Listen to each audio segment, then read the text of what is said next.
Hi, bud. Hey, I'm still here. I'm working out while listening. I love it. How Yeah. are you? I'm on top of the world. So we Don't got work lie. was canceled Don't today. lie. Don't lie. I'm doing great. Okay. Doing great. Awesome. Yeah. It's just So, a boring day for me today. hey, you know what? Still getting paid. I Still like getting paid. I say I can't be mad there. So, Actually, yeah. a tree fell down in my backyard from the storms that we just had, so I thought I might go get the bobcat and try to dig some of this stuff out. The fact that you have a bobcat is so lovely. It Love is that. pretty close. It's at the shop, but it's I pretty close to gotcha. me. I gotcha. Well, for those that haven't met you before, just, and here's the thing about Chris. Chris is not on the GLP-1 medication, and we don't care. Right? What No. we care about is his health and how he's taking control. So, um, tell us a little bit about you, where you started, what you've done, and we can go from there. 7 years ago, I had bariatric surgery. I was 511 pounds at my highest weight, and I have lost 330 pounds since then. It's just been a long, ongoing journey for me. I've had a paniculectomy 3 years ago Hmm. for some weight or some skin removal around my abdomen, and I've just been on the move ever since. I just don't really slow down anymore. Yeah. I'm not an influencer. I'm just a regular guy out here just losing weight, wanting to do better for my wife and my kids, and for myself. I Yeah. think I owe it to all the people that love me in my life. I love that. And we can tell that you're a genuine, good human being. And so I appreciate that. It's so nice to be able to Well, talk to thank someone you. like that. So 500 and what you said? 511 pounds. Okay. So when was the very first time you remember in your life where you were just a little different? Was it early when it Oh, comes to your weight? yeah, forever. I was always the heavy one. I was the big one. I'm half Hispanic. My nickname was Gordo. It Yeah. was Fat Boy in Spanish. So that was my nickname growing up. My grandparents called me the garbage disposal because if there was leftovers, I had no problem eating them. So So it was just you kind of I don't know. I think I kind of just grabbed onto that and ran with it growing up. So let's stop there for a second. People that we love do funny things like that, right? To be funny and be cute, not really understanding how that affects us. But looking back, how did that affect you to have those kind of Yeah, nicknames? yeah. You think that? I mean, you don't realize it until I guess you get older. When you're young, you don't think about those things. But those you kind of felt like that was almost like your job, your duty. That's what you did. It kind of like sticks Yeah, with you. I don't ever make those comments or anything like that anymore to my children. yeah. It's just kind of like all positive affirmation, pretty much. But Mm. yeah, you don't think about those kind of things whenever you're younger. But I don't really, I've went through my own trials and tribulations. I don't really blame them for that. I did a lot of things to my own self that had attributed to my own weight, Okay. and you know, Were it your kind of is parents what it is. overweight? Did you? I can't remember if you have siblings. Did anyone else deal with Yeah, that? yeah. I have a long history of people that were overweight in my Okay. family. I am definitely not the only one. I was the only one to be as heavy as I was. Mm-hmm. But obesity and diabetes, it runs in my family. Yeah. So I'm just glad to be able to curve that. Yeah. So has anyone else taken control of themselves as well, like with any sort of surgery or medication or anything in your family? My mother, actually, she had a bypass when she was, I think, around 30 years old herself. So Okay. she was actually able to help and get her weight under control as well. So that did her great wonders. Oh, how old were you at that time? Tiny. Yeah, I think I was 10. Yeah. Yeah. So curious, as you grew up and having her deal with that and having that, like, did she, what's the word I'm looking for? Like, project onto you anything growing up? Like, do you remember her trying to help you or saying things, whether it's positive or negative, like Yeah, watching you grow actually, up? one of the things that actually still do a lot now is like I suck in my stomach a lot. Mm, Everything was like if my clothes was too tight, my pants, it wasn't that my pants weren't the right size. It was that I had to suck in to make my pants fit. mm, You gotta suck it in. You gotta suck it in. yeah. I don't know. She had a lot of things that I feel like she wanted to help me a lot, but she just didn't know how to do it. Not a lot of people Yeah. have the knowledge or what they, or she she just didn't have the knowledge, to be able to help me in her own right. I Right. don't. And I like So that we get that. Like we do get it. We can kind of hold things like, oh, my parents this said this or that. But at the same time, it's like, guys, they're trying too. They're yeah, trying she's too. like I said, I think about it right now. I'm 35 and I don't have all the answers. I try to think about her at the same age, like what she was going through. Right. I'm still figuring it out. I can't put all the blame on her. There's a lot of things I think I'd want to be like, oh, well, my parents did this or they did that. But really, as you get older, you just realize they're just trying to figure it out also. Like there might be things that I've said. I think about this a lot. I actually talk to my kids about it a lot. That there's, because of the relationship that I have with my mom currently, that I'm sure that there are things that I've said to my children that they'll probably carry into later on in life that they don't even realize right now, that I don't realize that I've said. Yeah. It's so true. And it's, as much as I'll regret it, you just got to try to be there for your kids and for your family. And, Yeah. Just keep moving forward. Forgive yourself, move on. Keep on keeping on. Yeah. Yeah. So as a teenager, how were you, like as a guy, right? So, you think about, there's more women in this space, there's a lot of guys in here, but as a guy, like how did you feel growing up, feeling kind of different and all of that? Did it affect you with just your confidence and like how did that work? You want to be, it's harder to be heavy set, at times. I think it affects a lot of things. It affects like how physical you are. It affects how people treat you. And at a younger age, when you're a teenager, people are a lot more mean. Kids are Yeah. mean, teenagers are mean. Yeah. Everybody's kind of harsh. I was luckily, I've been with my wife since 8th grade. We've been together since 8th grade, so I didn't really have to worry about like girls or women at that time. Right. But I mean, I'm sure that takes a toll on a lot of people that are in the same situation, the same position. You see how things are out there, Yeah. and it's not great. Like I said, I've been with my wife since 8th grade, so we were kind of. I grew up. My parents were drugs and alcohol, really, so I wasn't around them too frequently. I was actually raised more by my grandparents, Okay. and they were also older, so I kind of did a lot of things by myself. That's kind of why I slipped the way that I did. I didn't have a lot of guidance, and I spent most of my time with my girlfriend and my wife now. So I think it's just growing up a lot. I didn't have like a typical upbringing that a lot of people have. Like I focused on a lot of different things, and like I had more traumatic events in my life, I think, that led up to my weight gain and how that I was and how I am Well, today. absolutely. That plays a huge role. Huge. Yeah, Yeah.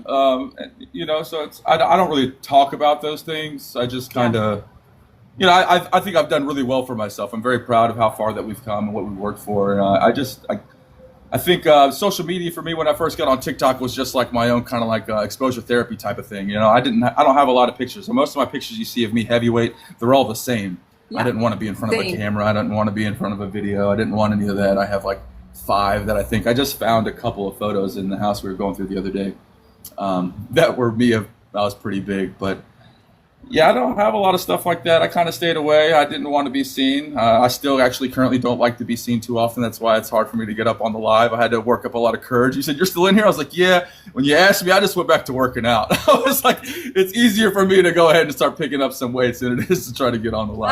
I so appreciate it. I know it's difficult for you, and thank you for being sweet to me in doing this. But I think, when you have these moments like this, I think it's so important to tell your story because so many people in this chat, there's 119 people here that probably didn't know who you were and now are like totally motivated and excited to hear your story. And I think it's great. So thank you for doing that. I know it's not easy, so I appreciate it. Yeah, absolutely, absolutely. You're great. I think you do a lot of great stuff. You give great information. I love your lives. I'm always in them. Thank you. I think they're fantastic. I love them. Well, that's sweet. So, what motivated you to be like, okay, I need to do something different now at 500 some pounds? Like, how was that life with you, for you, like in your marriage and with your kiddos and with your work? Like, how did that impact you being that weight? Yeah, so not having a great relationship with my own parents, I realized I was starting to slip. My best friend had recently passed, and he was in a car wreck, and I was working a 3rd shift schedule. I was an alcoholic. I was drinking very heavy, and my weight gain just started to go out of control. And I was like 500 pounds. I couldn't do anything with my kids. I couldn't mow a lawn. I had sleep apnea. I was getting 8 breaths a minute when I did my test. My blood pressure was through the roof. My cholesterol was crazy. I was like, my doctor was, he's a dude, and like he's pretty straightforward with me. He was like, dude, you're dying. He's like, you're not going to last too much longer. And that was really like the kicker for me. I like looked at my kids, like I realized where I was at in my life. I was 511 pounds. I had struggled. I went through a lot of traumatic issues, and I didn't have a great relationship with my parents. I didn't want to do that with my kids. Yeah. My whole goal was to be there for my kids, and I wasn't doing that. I wasn't doing what I was trying to do, but I thought I was doing the right thing. Sometimes you think like just being there and being present is enough, but I was literally killing myself by being unhealthy and not taking care of myself. And I realized that I was just not going to be around too much longer for my kids or for my wife. And for the people that love me and are actually there for me, what was I doing? Those are the people that mean the most to me. And why would I not give my effort to them, when I feel like they deserve it the most? They're the reason I'm here currently, so. Right. Well, I appreciate you saying that, like with the struggles that you've had, and it's hard. It can be hard to have those struggles because it's a genetic component too, the alcoholism and everything. It's interesting. We found that out, right? So sometimes we have struggles that can be similar to our parents in that way. And I'm glad you are fighting that and have worked through that. And I'm sure it's a fight every day, but you seem very determined in life, right? So yeah. Yeah, I'm doing great now. I've been sober for going on 3 years in February myself. We quit smoking, going on 5 months now. That's great. I know. I'm so excited. I know. For you. So yeah, I mean, I'm doing great. I can't complain. Absolutely. I'm doing wonderful, and I'm very happy and very pleased with where I'm at. I'm very grateful to be here today, and any type of support that I do have, I'm very grateful for. Yeah. I'm grateful to have met the people that I have, like you. You guys have all been awesome, truly. And I know I'm a shy guy and I'm very quiet. I just be posting my little TikToks on here, but you guys are all great, and I do appreciate everybody. Mushy included. I saw Mushy in there for a second. Mushy, we love coming in. Listen, guys, you follow Chris, you're gonna see some unhinged content on lives that he goes live. It's just me at work messing around, filling cracks. We love it though. We love it. So you chose. What was the surgery you chose to do again? I had a gastric sleeve. Okay, same as me, right? And then you lost how much in a short period of time? What was it? I lost 250 in about less than a year. I lost 250 pounds in like less than a year because I just kind of started going, and then I was kind of plateaued, and I do think that I was still drinking pretty good. Yeah. So that plateaued me, and I kind of stuck around 260. And then I quit drinking, and I dropped 80 pounds in like a couple months. And I've been kind of maintaining around here, trying to bulk up from that point on. That's so awesome. So you had a paniculectomy, right? And so, guys, a paniculectomy is just the hanging bit of skin that's fatty skin. Mushy, I do not have my gallbladder. Sorry, that was taken from me. Gallbladder independent. Yeah. Oh, wow. Okay. So you had the paniculectomy. And how do you know how much they removed? I believe it's 8 pounds, 8 points, something. Yeah. Removed of skin. Yeah. Now, I don't know about you, all Chris. All from the front. All from the front. Yep. Same. So, being heavy my whole life, I've always had a belly that hung in front of me as I sat, right? What was that experience like for you when you did not have a belly for the first time in your life? I mean, it's wild, isn't it? Yeah, that's a crazy feeling. That's just a crazy feeling. I don't know. It's life changing. It's I don't know. It made me cry, actually, if I'm being honest. Putting on socks and shoes by myself was a big one for me. That one hit really heavy because at one point in time, like my kids were helping me put on my socks and shoes. It was too difficult. Actually, that was one of the big turning points for me. Is I used to have to lift my leg up on my bed and like pull my leg to me, and I watched a stretch mark happen on my right leg, on my thigh. Yeah, that was rough. But putting on my socks and shoes was great. Being able to go to the store now and just buy a regular shirt whenever I want is fantastic. I don't have to go to like some specialty store or look for a big and tall section. That's really a breath of fresh air. Yeah. And honestly, just, I'm a simple man. Being able to mow my lawn now in one go is, I can't, going to the store and making a grocery trip without having to go sit in the car or use one of the carts fantastic. Ah, Yeah, those little things that are so yeah, profound, really. it's the I, small wins. I always say this and I mean every word. Like I literally, every time I get out of bed and I put my feet down on the floor and I stand up for the first time, going to the bathroom, just the feeling of no pain and not being able to to limp to get there. Like every morning I am giddy about it. I do not Yeah. forget those little moments like that. Those Oh, tiny for the things that dudes are out big. there, for the dudes that may be out there, being able to look down and see it, that's top tier. You ain't gonna. There's And no let's better be feeling. clear, Chris, the women too. Yeah, okay, yeah, for you guys too. Yeah, for you guys too. But I just know it's top tier, man. It's a wonderful feeling. Also, that's just I, me being real for a minute. I love it, and I know everyone else loves it in the chat. Like, that's what this is about. This is about the real deal. Like, this is how it should be. Yeah, Um, that's a great feeling. I can that's yeah, that Root was a wanted to good. say it. Said, wanted to say it, but felt shy. Like, you did Oh it. yeah, no, being able Right. to, that's a winner for me. I said I don't think I could ever go back just because of that. Wait, Chris, it's a wiener. That's a wiener chicken. Yeah, that's a good one. I'll be Yeah, I don't here think all I could day. ever I'll be go here all back. day. No, so Chris, so yeah, the feeling of the stomach being gone, that's amazing. So curious, right? How many kiddos do you have?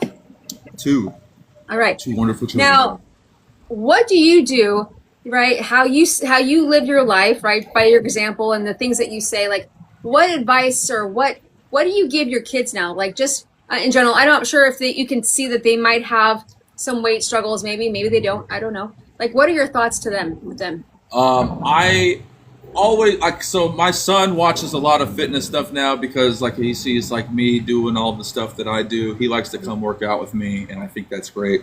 And sometimes I notice like he wants to be just like right where I'm at, and he wants to be able to lift the weights like I lift. And I think Mhm. it's important for me to tell him, which is just as important for anybody else to know, that you can't compare your journey to anybody else's. You got to take all the steps by yourself. These are all personal journeys that we're taking. If I tried to focus on anybody else, I wouldn't make the same strides that I've made. It's all you versus you. Yeah, And you just got to take your own time. You got to do what's going to be comfortable for you. You got to make it work for you. If it's something that you can do every day, you're going to win. But if it's something that you hate doing or you loathe doing, you're not going to want to do that every day. It's not going to be attainable. It's not going to be consistent. You're not going to want to do it. You're going to try to avoid doing it. right. And I, you Absolutely. know, and, uh, I love that they and have you in their being corner. honest. Sorry. Go ahead. Being honest. Go ahead. No, being honest with yourself Hmm. is very important with what you're eating, because not everybody's there to control what you're eating every day. You don't always have somebody going, "Hey, put that down. Hey, you can't have that." You got to be honest with yourself on what you're doing, what you're eating, and how you're eating. That's Right. all extremely important. Yeah. Say if you're telling me you're doing 1,000 push-ups a day, that's great. But if you're not doing it, you won't see those results. And if you start to believe that you're not going to see the results, it's going to hurt you more than it helps you. It's going to put Absolutely. you in depressive mode. You're not going to want to do more. Yeah. Those are little ones. Yeah. Yeah. I love that your kiddos have you in their life, to help guide them and to keep them honest and have that communication open. I think that is so valuable and so awesome as a child. Because I'll tell you, to be honest with you, my dad, he passed away when I was 16, but he was never really home. It's a long story. And then my mom, who was like this model growing up, right? She tried her best, but it wasn't like the best type of advice. Her words were kind of harsh.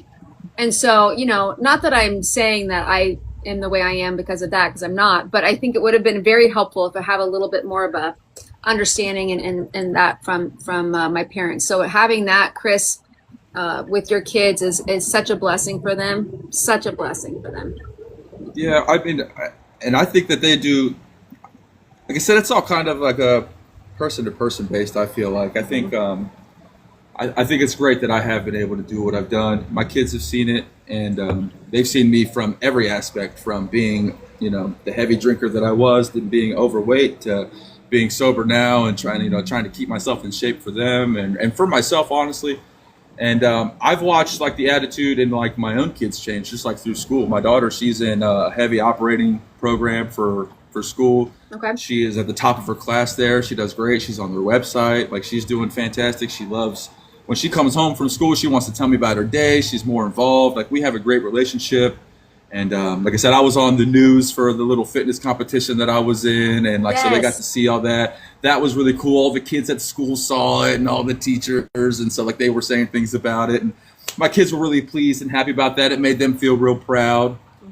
And because, like I said, everybody has seen me. I've always been involved in my kids' life. That's very important to me. So, like, even all their friends have seen me be the 500-pounder. You know, they've always seen the 500-pound dad to where. And so now, whenever I go to all the field days and they see how I am now, you know, it's a better feeling for my kids. They're like, oh yeah, that's my dad. You know, so, that's my dad. So, yeah. So it's really cool. Real quickly, for those that don't know, tell us about that competition. I think that was fun. So tell us how that went. Yeah, it was just an online fitness competition just to see. It was for Muslim Fitness magazine. It was really pretty based on votes and like how your physique was. You were just trying to. I came in like second in the group, and I did a little interview on for my local news, Local 12. They came to my house. They came right here in the garage. Came to go. I sat on the weight bench over there where I currently am, and it was pretty cool. I love that. So tell us about the fun experience though that you had there. Where with the camera guy? Oh yeah, no. It's actually me and Ryan. We still do a lot of work together. So while I was here, we were doing it. The camera guy Ryan, who works there, he was. I don't want to put his last name out there, but he actually mumbled. He's like, dude, I could use your help. We currently still do working out. We work out on Sundays together. We started doing some personal training. So me and him still currently working out. He's actually doing great. That's actually, that's so cool that you remembered. I didn't, nobody talked to me about it. So it's just me and him. Absolutely. That's really awesome. So go back though, because you felt kind of fun. You know, you were doing the thing. Like, tell the story really quickly to the people.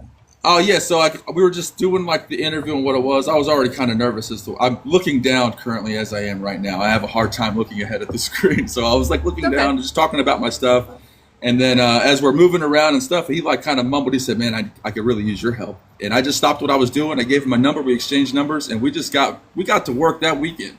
And like I said, we've been doing it ever since. So we work on Sundays together, and he's been making great work. We do it together. It helps me out also. I think it's a great thing. I mean, it's so awesome that you pay it forward, because we all do, right? And I want everybody to believe that in the chat. Like, you know, you don't have to be somebody great. You don't have to have letters behind your name. You don't have to know all the things. It's just our experience can help someone out. And this cameraman saw how amazing Chris was and was like, you know what? I'm going to reach out to you. I need your help. Can you help me?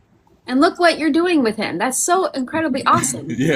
Yeah, I appreciate it. Yeah, no, it's been great. I just I've been there. I've been at the bottom, man. Not that anybody's at the bottom, but that's just how I felt. And I was unhappy, and I just know how bad it made me feel, or how bad that I did feel at the time. And I know how I feel now. And if I could get anybody to feel, like I said, every day when I see, like, I feel on top of the world. That's what I say. It's like my daily thing. I say it every day. How are you doing? I'm on top of the world. I want everybody else to be able to feel that too. Even my worst days feel like great days anymore. Yeah. You know, like I feel like I don't really have that much to complain about. You know, I'm doing great. I feel healthy. And what helps you to remember thinking that way? Like, what, I know it just comes natural to you a little bit, but what helps you to keep feeling that way? It sounds cliche, but I wake up in the same house as my kids and my wife every day, and I get to see them. And every day I know I get to come home and I get to hang out with them. That's literally the whole goal. Like I said, I had a terrible relationship with my parents, and being there for my kids and my family means more to me than anything. So that's really what drives it home for me. I'm a safety champion at work. I do stuff like that. I take safety very serious. I want everybody to be able to go home to their family at the end of the day. I take great pride in that, and I think everybody else should too. And so, being safety doesn't have to necessarily, you know, it's being safe is taking care of yourself health-wise also, you know. So that is what drives it for me. That is my daily motivation, is making sure that I get home and I'm there for them. I feel like, I know I'm only 35, but honestly, I feel like I'm an older guy now. My daughter is 17. She's going to be 18 in January. My son is 11. I feel like I owe it now to really give them all the information and the knowledge that I have to be able to build them up. And so I'm preparing them for whenever they're on their own. Eventually, they're going to be their own adults and living their own life. And then I'll have that time to sit back and do what I'm doing with me and Max, just chilling in the garage, you know? And know the fruit of your labor has taken hold in a good way, and you can see your family thrive. That's awesome. Yeah. You know, Mush in the comments says this. He remembers something. He says, Chris said Decide who you want to be, then do the things to be that person. And it has stuck with him. Dude, that's so cool, Mush. I remember whenever I was in here and I said that. Hey, that's awesome. I'm glad that stuck with you, dude. Yeah, nah, that was a huge thing for me too. I was like, I'm just gonna do the stuff. I'm gonna be the guy who's in shape. I'm gonna be the dad who's there for them. So I just started doing it. Just And I think that makes a huge difference. You do the daily affirmation. That's huge. That's so huge. You got to speak some of the things into existence. I feel like that's monumental, man. Like you have, if you're just going to be down on yourself all the time, like it's going to be harder to make that progress. You know, everybody's got down days, but you know, you got to be able to speak some of those things into existence. Be easy on yourself and just give yourself a little bit of grace. We're all human. We're all trying. You're not going to be, you don't have to be great to start, but you have to start if you ever want to be great. That is the line that I love from Chris. Chris, say it one more time. Say you don't have to be great to start, but you have to start if you ever want to be great. I heard that from Denzel Washington, so that's that's a quote that's been said before. Sure, I get it, but that's your quote from to us. Yeah, that one stuck with me. I say that all the time, and I truly stand by that. Yeah, I say it's just starting is more important than anything. Yeah. So if there's someone in this chat that feels down, that feels kind of like they don't know where to begin or whatever. We've talked about this, yes, here. You've said things like this, but what would be if that person was staring at you and right there in front of you? Like, what hope could you give them? What encouragement? You're not alone. You're not alone. You're not the only person who feels like it could be giving up. It could be like you're not, like maybe you don't feel worth it to yourself. Maybe you don't feel strong enough to get up and start going to the gym and working out. You're not alone in feeling any type of down way. There's other people out there who feel the exact same way that you do. It took me a long time to realize that. I felt like I struggled by myself in my garage all alone. Yep. But there's other people who are just like me, who are out there who are struggling. Reach out to somebody, reach out to anybody. You can reach out to me. If anybody's out there, they want to talk to a regular dude, I'm just a regular guy. Reach out to me. My DM's always open. Yeah. But you're not alone. It's important to know that there's people around you that are there for you, willing to help you, who've been where you are. And just knowing that you could have some type of support system, I think it means more than anything. It's crucial. And for a lot of people. Yeah. I didn't have that growing up. So to know that as an adult now that there are people that I could turn to or talk to whenever I might need something, it's great. Yeah. So we have a question from the chat. Someone who's talking about being motivated. I know that it's very, happens quickly and then goes away. But Christine's wanting to know, how do you get motivated to start working out and get that discipline? Is there any thought to that? The motivation was a hard one because it comes and goes. I really just, like I said, I was 511 pounds, and I remember like I was getting 8 breaths a minute with my sleep apnea test. And it was, do I trust myself to keep making the same decisions that the 500-pound me would make, or am I going to have to switch it up completely? Because the decisions that I would have led to that the 500-pound me was making was the decisions that led to me being 500 pounds. I couldn't keep making the same decisions. I had to do something that I felt was drastic, that was different than what I was doing prior. And I wasn't working out, and I wasn't taking care of myself. So I knew I had to change that. So it really became more of learning discipline and building consistency. I did go 0 to 100 and like taking control and making sure that I did something daily, but I wasn't like running 100 miles every day. Right. I was making small achievable goals that I could do daily, every day, that I could be consistent with. 10 minutes a day. You have 10 minutes a day for yourself. Everybody does. Yeah. Everybody does 10 minutes a day. You can take that time and you can walk for 10 minutes. It doesn't have to, you don't have to worry about the distance or any of that. Just do 10 minutes. That's enough to start. And if you could do that every day, you're going to slowly build consistency, and that becomes discipline. And then the next thing you know, you have a Batman tool belt of all these things that you can use every day. Oh, I love it. A Batman tool belt. Yes, sir. Yeah, you got your batarang, you got it all, so you got everything you need, your whole tool belt in order to get you where you are. Because that's what it is every day. It's work, And then along with those small daily actions that you take, what is the mental part of that, right? When you actually complete just that 10 minutes and you don't feel overwhelmed by doing thousands of things. What does that help with your mental state? You feel so motivated. You feel like you can conquer almost anything. You feel on top of the world. You know, Totally. oh, if I could do 10 minutes today, I could do 10 minutes tomorrow. And then maybe next week you want to do that 10 minutes is 15. Maybe you keep it 10. That's fine. Just stick with it.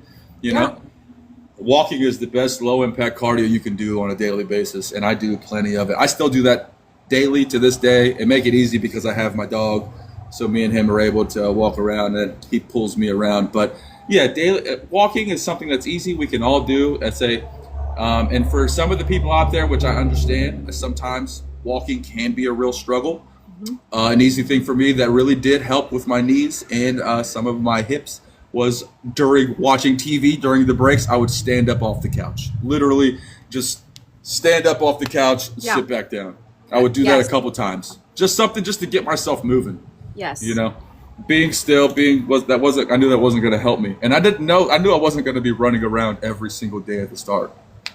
I just had to do something. So it was getting up off the couch. I stopped asking people to get me things from like the fridge or a glass of water, or if I wanted something, I would go get it. You Go know? get it. Yes. Yeah. I That love was that. just Ugh, little stuff. Chris, I think it's so important. Thank you so much for sharing that. Yeah. So what are your like, you're seeing yourself now. I know you have, you're a simple man and you love your family and all the, any sort of goal or anything that you want to do that you haven't done yet that you want to do in the future for yourself or for your family? For the family, no, we're just kind of just kicking it. Yeah. Yeah. We're all content right now. I just had 6 weeks off I had that hernia surgery, an umbilical hernia surgery. Okay. So I actually am currently slowly getting back into the gym and working out. I'm doing a little ramp up right now. Okay.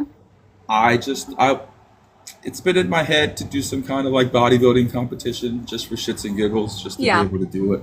I think that would be fun. It'd be nice. I've came a long way. I've made a long journey. So just to be able to do that, I think would be cool. And I think it would be a little boost for me mentally, you know. Yeah, absolutely. I think That's that's something I fun. thought about. Yeah. Good. Well, let us But know when it happens. We all yeah, wanna, yeah, for sure. yeah. Absolutely. Anything else that I didn't say that you want to say something about anything real quick? No, I think that was it. You know, for anybody out there, you know, if you're waiting for perfection, you know, it's you're going to be waiting for a long time. The best way to fail is to wait for perfection. You know, just go ahead and fail miserably. It's okay. Keep on moving. There's nothing Yeah. wrong with that. Nothing has to be perfect. Just Yeah. keep on keeping on. So we have people asking, how can we follow Chris? Well, you guys can tap on his name there twice. You'll see it. You'll Yeah, tap, this and then you is follow. really my only social that I have. Yeah. But Um, I appreciate you having me up. You know, I'm always a little shy guy, but I appreciate it. For anybody that's been in the comments asking me questions, I do apologize. I don't look at the screen too often.